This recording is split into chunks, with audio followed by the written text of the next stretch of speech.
तुमने मेरे आदमी को थप्पड़ मारा, क्यों? जब मैं 7वीं क्लास में था तो एक बात पढ़ी थी, पहले दिन ही बिल्ली को मार देना अच्छा होता है।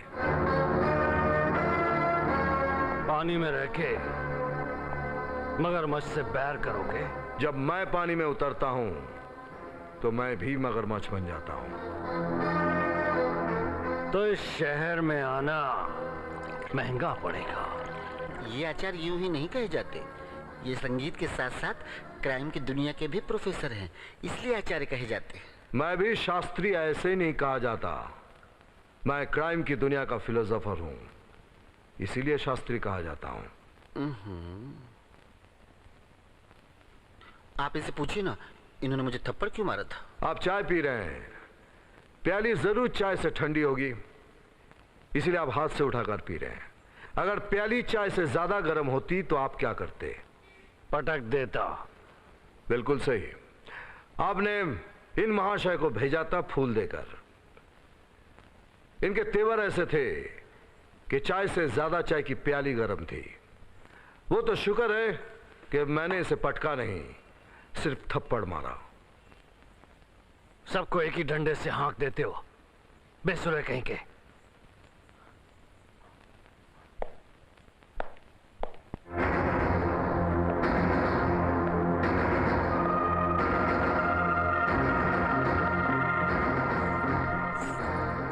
मेरी बदतमीजी तो दिखाई दी आपको, लेकिन उसकी बदतमीजी नजर नहीं आई। उसने ना आते वक्त सलाम किया और ना जाते वक्त। उसने ठेंगे पे रख दिया आपको। हाँ।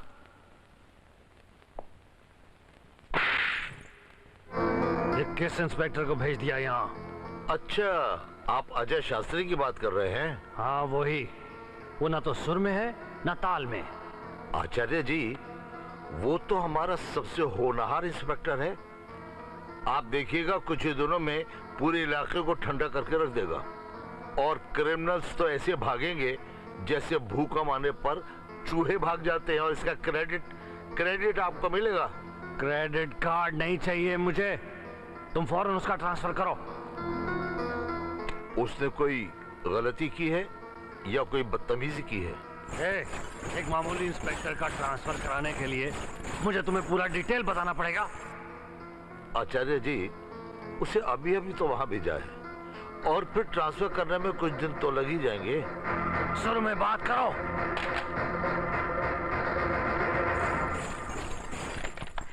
हेलो कमिश्नर साहब।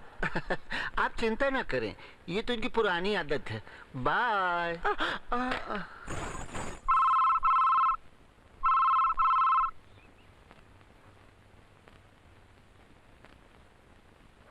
जानकी, जानकी तुम्हारे भैया का फोन आया है।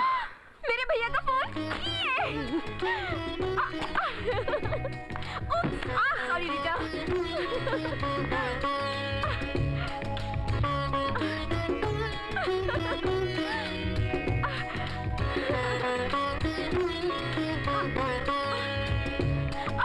अरे क्या हुआ? भैया। अरे पहले सांस तो ठीक कर ले। नहीं करूंगी। ठीक है, ऐसी बात कर। नहीं करूंगी। ठीक है, मैं ही बात करता हूँ। काली माँ की पूजा इस बार गांव कब आ रही है? मैं नहीं बताऊंगी। मैं 20 तारीख को जा रहा हूँ। मालूम है। गांव से अनु की चिट्ठी जो आई थी उसमें 20 का ही लिखा है। तो ठीक है, इस बार पूजा में मैं तेरे लिए गांव में इंतजार करूंगा। पहले जाओ तो सही, करने से पहले ही बोलना शुरू कर देते हो। बस यही तो मार खा जाता है हिंदुस्तान। बाय। अच्छा हुआ तुम आज पुलिस वाले के ड्रेस में नहीं आए। क्यों? पता नहीं, देखकर डर सा लगता है। लेकिन क्यों? क्योंकि आजकल ये खबर सुनने को मिलती है कि पुलिस वालों ने एनकाउंटर में आज उसे उड़ा दिया तो कल इसे उड़ा दिया। अरे ये सब ज्यादातर अफवाहें होती हैं, लेकिन तू क्यों घबराती है? तेरे लिए तो मैं खुद ये पुलिस वाला जान देने के लिए तैयार हूँ।